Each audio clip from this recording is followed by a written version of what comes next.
Bienvenue dans le jour 87. Si tu es nouveau ici, je m'appelle Sidiki, je suis développeur d'applications mobiles freelance et dans cette série de vidéos, je documente la création de ma startup qui est une application mobile de géolocalisation des petits commerces au Mali. Une première version de l'app est déjà disponible sur Android Play Store et hier, j'ai soumis l'application pour vérification à Apple et je viens de recevoir ce mail. Guideline and Performance. Ok, apparemment il y a des bugs dans mon application. Display a gray screen after few seconds. What? Device type, iPad Air. Mais moi, mon application n'est pas censée être sur iPad. Quand ils ouvrent l'application, il y a un écran gris. Donc le gars, il a juste vu un écran gris, il a dit qu'il y a un bug dans mon app. Si ce n'est que ça va, hein. Mais déjà, mon app, je ne veux pas qu'il soit disponible sur iPad. Je ne sais pas où est-ce que j'ai dit que c'est disponible sur iPad. Attends, je vérifie. Moi, j'ai quelle version sur mon iPhone? J'ai la version 17.3.1, exactement comme eux. Ok, donc ce qu'on va faire, c'est qu'on va désinstaller l'application ABMI. Et du coup, si je vais dans Test Flight, pour installer la version 1.0.1, build numéro 8, c'est le même. Normalement, c'est le même qu'ils ont. Et on va voir si moi j'ai un écran gris. Normalement, j'en ai pas. Je sais pas.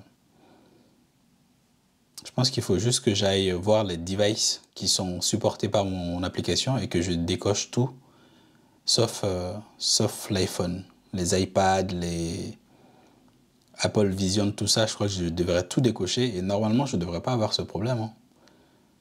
Si ce n'est que ça, je vais leur faire un message. Ben, moi, je lance l'application et j'ai aucun écran gris.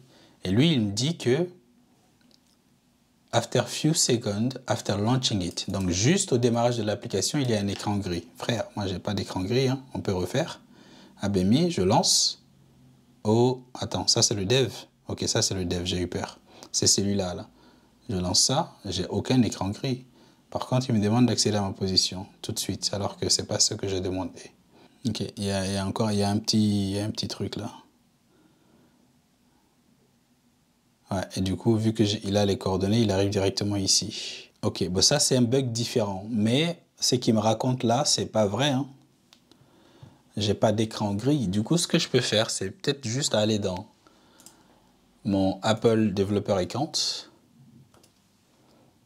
et leur dire que en fait, mon application, il n'est pas à être exécuté sur iPad. Parce que moi, j'ai pas le bug qu'ils ont dit sur iPhone. Ok, en fait, ici, je vois rien. Peut-être que dans Xcode, je peux spécifier ça. iOS, Open in Xcode. C'est peut-être dans Xcode. Si je ne trouve pas l'option, je leur envoie juste un message pour leur dire qu'en fait, mon application, je ne veux pas que ce soit dispo sur iPad. Parce que j'ai pas d'iPad. Si, j'ai un iPad pour tester en plus. En vrai, j'ai un iPad pour tester. Mais j'ai pas envie de rendre mon application disponible sur iPad. Parce que c'est pas exactement le même design. Il faudrait que je fasse un peu de refonte et tout ça. Et ça, c'est très, très chiant.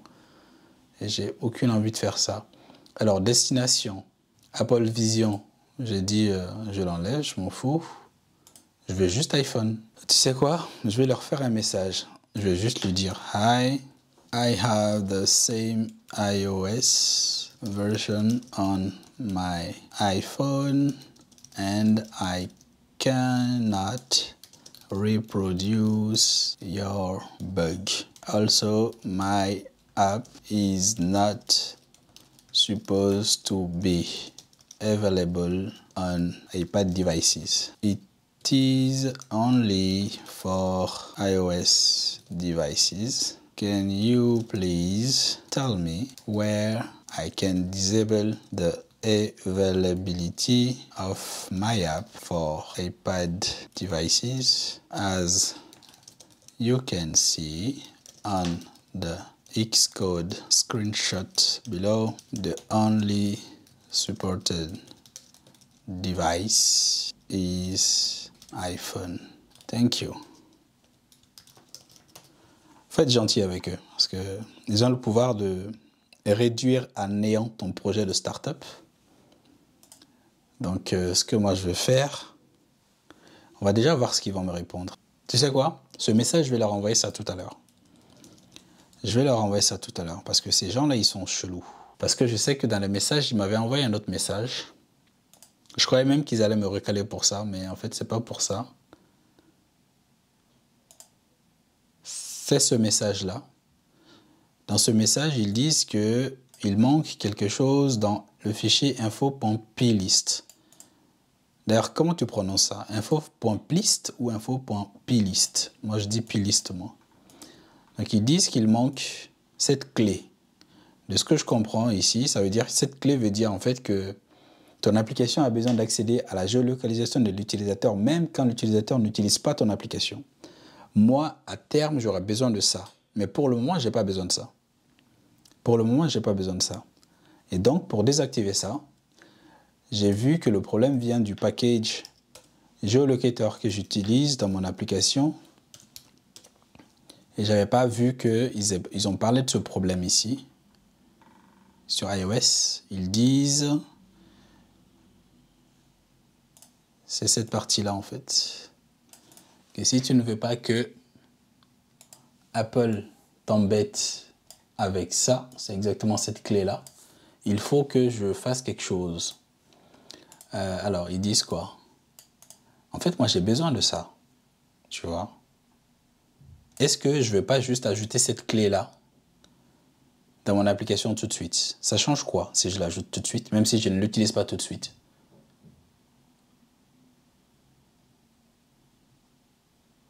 Autant l'ajouter tout de suite, non? Tu sais quoi, on va l'ajouter tout de suite. Parce que je vais en avoir besoin après. Ok, ça c'est pour ces problèmes-là, mais j'ai peur qu'ils me disent qu'il y a un souci sur iPad. Même si je dis que mon application est censée être disponible que sur iPhone, quoi. Pendant que je fais ça, je viens de me rappeler d'un autre bug. Avant de soumettre l'app à iOS, encore pour vérification, on va essayer de corriger ce bug-là. Ça devrait être très très rapide. En fait, ça concerne les règles de gestion des mots de passe. Ce que je fais aujourd'hui, c'est, si je fais inscrivez-vous, si j'essaie de créer un compte avec l'utilisateur test, le mot de passe, ça, il n'y a pas de problème normalement.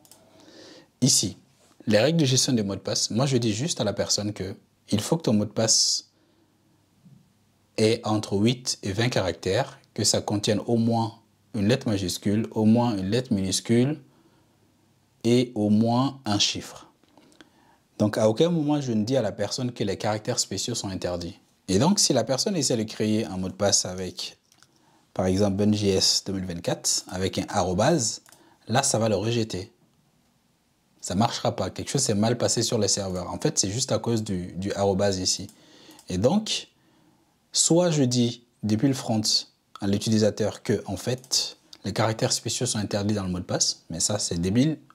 Les caractères spéciaux permettent de renforcer la sécurité ou la robustesse du mot de passe. Donc, je vais autoriser les caractères spéciaux.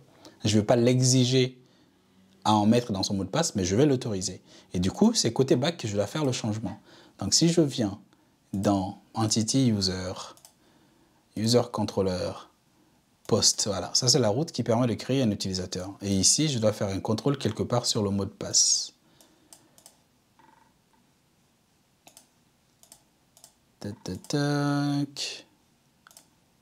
C'est ici. Ok, c'est là.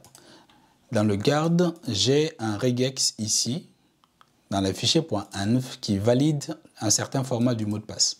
Donc, il faut que je vienne dans mon fichier .env et il faut que je te cache ce que je dois te cacher. Et ça, c'est l'expression régulière que j'utilise. Donc, ce que je vais faire, comme on a la flemme, on va juste donner ça à ChatGPT. C'est ChatGPT qui l'a créé pour moi. Hein. Et on va lui dire d'autoriser les caractères spéciaux.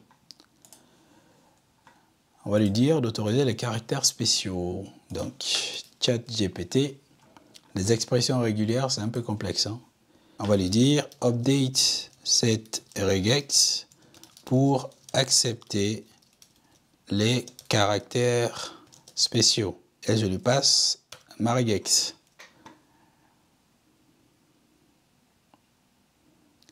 Okay, là, il a mis à jour l'expression régulière, mais il impose à la personne d'avoir au moins un caractère spécial ou underscore. Je pense que c'est pour plus de sécurité, ça peut être pas mal, non? Donc on va faire ça. Donc on va aller dans Password Page. Je crois que c'est ici. Choisis un mot de passe. Tac, tac, tac. Les règles de gestion. Au moins un chiffre et on va ajouter au moins un caractère spécial. Je peux lui donner des exemples. Merci GitHub Copilot. Et ça, côté front, ça donne quoi? Au moins un caractère spécial.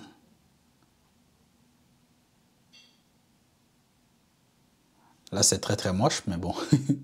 Pour le moment, on va le garder comme ça. Et là, c'est assez clair. Et du coup,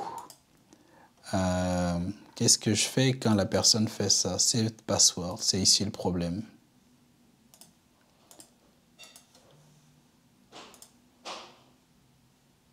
Password is valid. On vérifie ici. Ok, donc on va demander à GitHub Copilot de m'écrire une fonction qui vérifie s'il y a au moins un caractère spécial dans le mot de passe. Check if password contains at least one special character. Merci GitHub Copilot. Et du coup, je dois mettre ça aussi là. Et as special character. Nice. Donc on va redémarrer ça. Je vais carrément arrêter mon serveur et on va le redémarrer. Et donc cette fois-ci, si on essaie de se créer un compte, il n'a pas pu redémarrer l'app. C'est pas grave. Et du coup, on va essayer un autre test. Test password, on va l'appeler. Pour le voir après dans la base de données.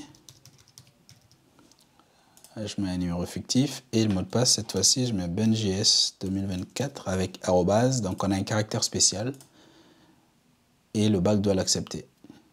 Ça l'a accepté, il a été créé. Tu sais quoi, je vais quand même essayer de créer un simulateur, un iPad Air, et on va faire un test. On va voir ce que ça donne. Je ne sais pas si ça prend du temps ou pas. New Simulator. Alors, ils ont dit iPad Air 5e génération. Donc, iPad Air, est-ce que ça me le propose ici? iPad Pro, iPad Air 3e génération. C'est où iPad Air 5e génération? iPad Air 5e génération. Et la version, c'est 17.3.1. OK. 17. Ah, je ne l'ai pas. Il faut que je télécharge la 17.3.1. Je ne sais plus où est-ce que je télécharge les versions déjà. Mais bref. Ouais. Create.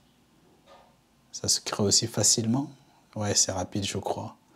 Et donc, on va faire File, Open Simulator. OK. Là, ça lance sur iPad. Tu vois, ça prend pas toute la place déjà parce que mon splash screen est plus petit. Mais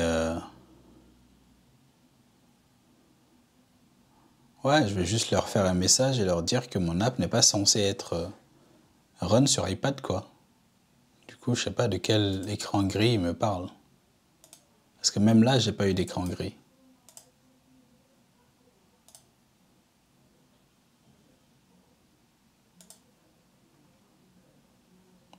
Même là, j'ai pas eu d'écran gris, là. Mais ouais, mec... je sais pas de quoi il parle, mais j'ai pas ce bug. Donc, ce que moi je vais faire, c'est que je vais juste soumettre ce nouveau build là. Et on va voir ce qu'ils vont me dire. Hein. Gérer, aucun certificat enregistré. Et je viens dans distribution. Ah, ça c'est refusé. Comment je lui donne un nouveau build?